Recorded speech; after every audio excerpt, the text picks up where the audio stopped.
After India's independence and the partition of 1947, Punjab underwent traumatic change. The province lost Lahore, its historic culture and economic heart, to Pakistan, a blow that deeply affected the Sikh community and Punjabi identity. To symbolically heal this wound and create a fresh beginning, the idea of a new planned capital city was championed by Prime Minister Jawaharlal Nehru. He envisions Chandigarh as a modern, beautifully designed city that could represent Punjab's resurgence. In his own words, it was meant to be a crowning glory for the state emerging from the pain of partition. However, for many Punjabis, this very symbol of hope gradually became one of the loss and grievance. The Punjabi Suba movement and expectations in the 1950s and 1960s. The Punjabi Suba movement, led mainly by the Shiromani Akali Dal, demanded a Punjabi-speaking state to protect linguistics and cultural rights. Chandigarh became intertwined with these struggles because it was expected to be the capital of the future Punjabi majority state. However, prominent national leaders including Nehru initially opposed the idea of a Sikh majority state due to concerns over communal tensions and political stability. 1966 reorganization shared capital divided emotions. When the Punjab Reorganization Act came into force on 1 November 1966, undivided Punjab was split on linguistic lines. The Hindi-speaking regions formed Haryana, while Himachal Pradesh became a union territory. Chandigarh, though geographically within the old Punjab region, was declared a union territory and made the shared capital of both Punjab and Haryana under direct central controls. This was particularly painful for Punjab because it felt like a second loss of its rightful capital after Lahore. Many leaders and ordinary Punjabis viewed this as an affront. A modern city built largely on land from Punjabi villages was not being fully given to Punjab. Breakdown of promises and continued discontent.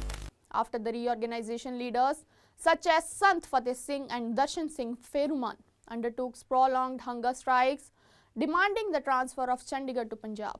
Though assurances were given by the central government, they were repeatedly unfulfilled, generating deep distrust. Feruman's 74-day hunger strike in 1969 ended only with the martyrdoms, a symbol of how strongly Punjab's leadership felt about the city's status. In 1985, the Punjab Accord between the centre and Sikh leaders promised that Chandigarh would eventually be transferred to Punjab, ideally by 26 January 1986, but this condition was never implemented.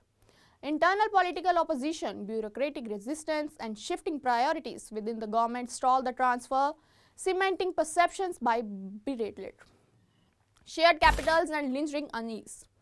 Since 1966, Chandigarh has functioned as a joint capital of both Punjab and Haryana, an arrangement many Punjabis still see as temporary and unfair. The city's administration has remained under central authority, and although the governor of the Punjab also acts as Chandigarh's administrator, real power lies with bureaucratic structures influenced by the centre. Punjab's claims is also rooted in demographic and cultural reality. The city was constructed on land from Punjab villages, has a large Punjabi-speaking population, and its institutions, including Punjab University, have strong ties with the state. Many in Punjab argue that these historical, cultural and emotional ties justify full transfer of Chandigarh. Recent controversies and political backlash. In late 2025, media reports suggested that the centre might introduce a constitution bill placing Chandigarh under Article 240 of the Constitution, potentially empowering the President to legislate directly for a city and even brings in a Lieutenant Governor. Though the centre later clarified no final decisions had been taken, the proposal reignited fears in Punjab that the city's special ties to the state were being eroded. Opposition parties and civil society in Punjab, including the AAP, Congress and Shiromani Akali Dal, strongly condemned the ideas as a dilution of the Punjab's claim, seeing it as an assault on both identity and federal balance. Political leaders stress that Chandigarh is not just administrative territory, but an emotional and historic symbol of Punjab's dignity. Why Chandigarh still hurts?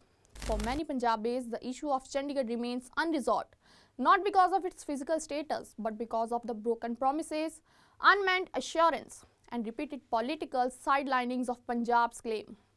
Chandigarh's unique history, born from the trauma of partition and the struggle for linguistic identity, has made it a symbol of pride, promise, and pain.